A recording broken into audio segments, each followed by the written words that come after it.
থানায় এসে অভিযোগ করলো হচ্ছে আপনার স্বামীর বন্ধু। বন্ধুই তো, ঠিক বললাম নাকি? এবং সে অভিযোগটা করলো হচ্ছে খুনের। এবং একমাত্র অভিযুক্ত মানুষ হচ্ছেন আপনি। আপনি তো নাকি?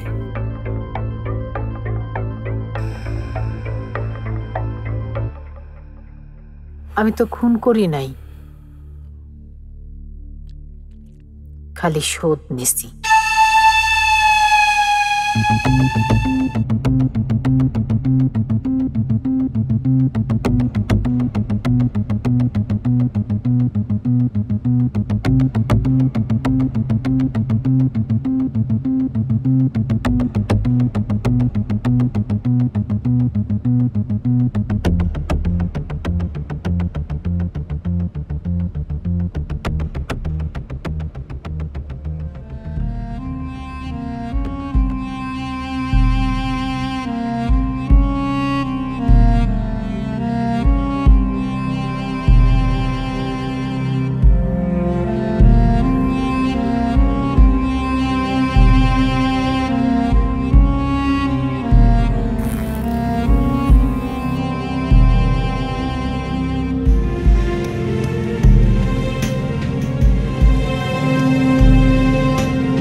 আমি জীবনেও তোর মতো খারাপ হইতে পারুম না,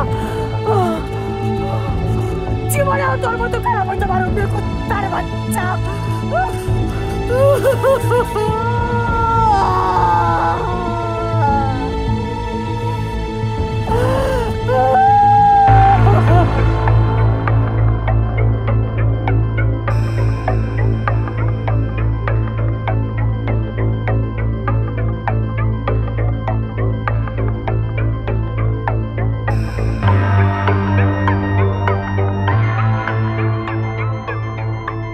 আপনি তার মতো খারাপ হতে পারেন নাই, বুঝলাম। পারবেনও না, আপনার পক্ষে সম্ভবও না। কারণ পুরো গল্পটাই আপনার নিজের বানানো। নিজের গল্পতে নিজে কেউ খারাপ হয় না, তাই না? গল্প ভাবলে গল্প, সত্যি ভাবলে সত্যি।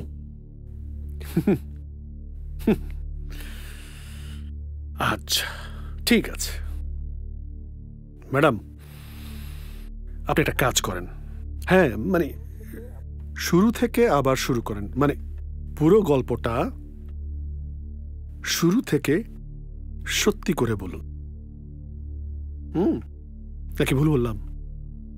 আপনি আমাকে এখন পরিষ্কার করে বলবেন, যে ব্যক্তি নিখোঁজ হয়েছে মানে আপনার হাজবেন্ড, তাই তো? উনি আপনার সাথে এক্স্যাক্টলি কি কি খারাপ কাজ করেছে? সে তো আমার সাথে খারাপ কিছু করে নাই, সে আমার বিশ্বাস। তারে আমি আমার নিজের চেয়ে বেশি বিশ্বাস করতাম।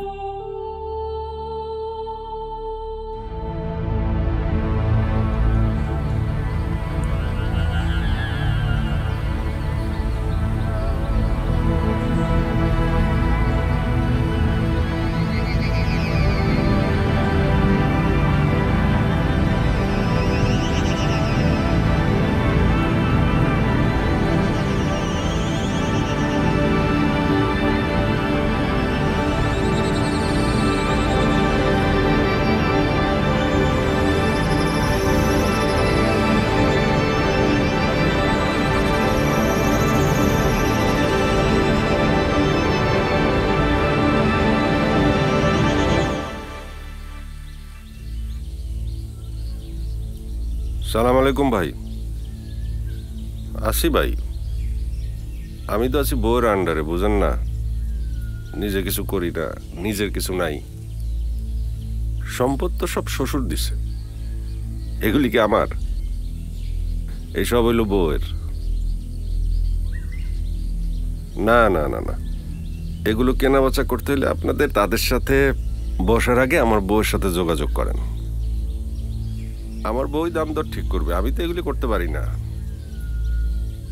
আমার নিজের হইলেন আমি করতাম ভাই। জিনিসটা তো আর আমার নিজের না, এটা আমার বউয়ের সম্পদ। শ্বশুর বাড়ির কোনো জিনিসের প্রতি আমার এমনিতে কোনো লোভ নাই। না ভাই, তার জিনিস সে সামলাবে ভাই। আই এদিকে আসো, ফোন রাখো। ভাই আমার বউ ডাকছে, একটু রাখি। বউ ডাকছে ভাই।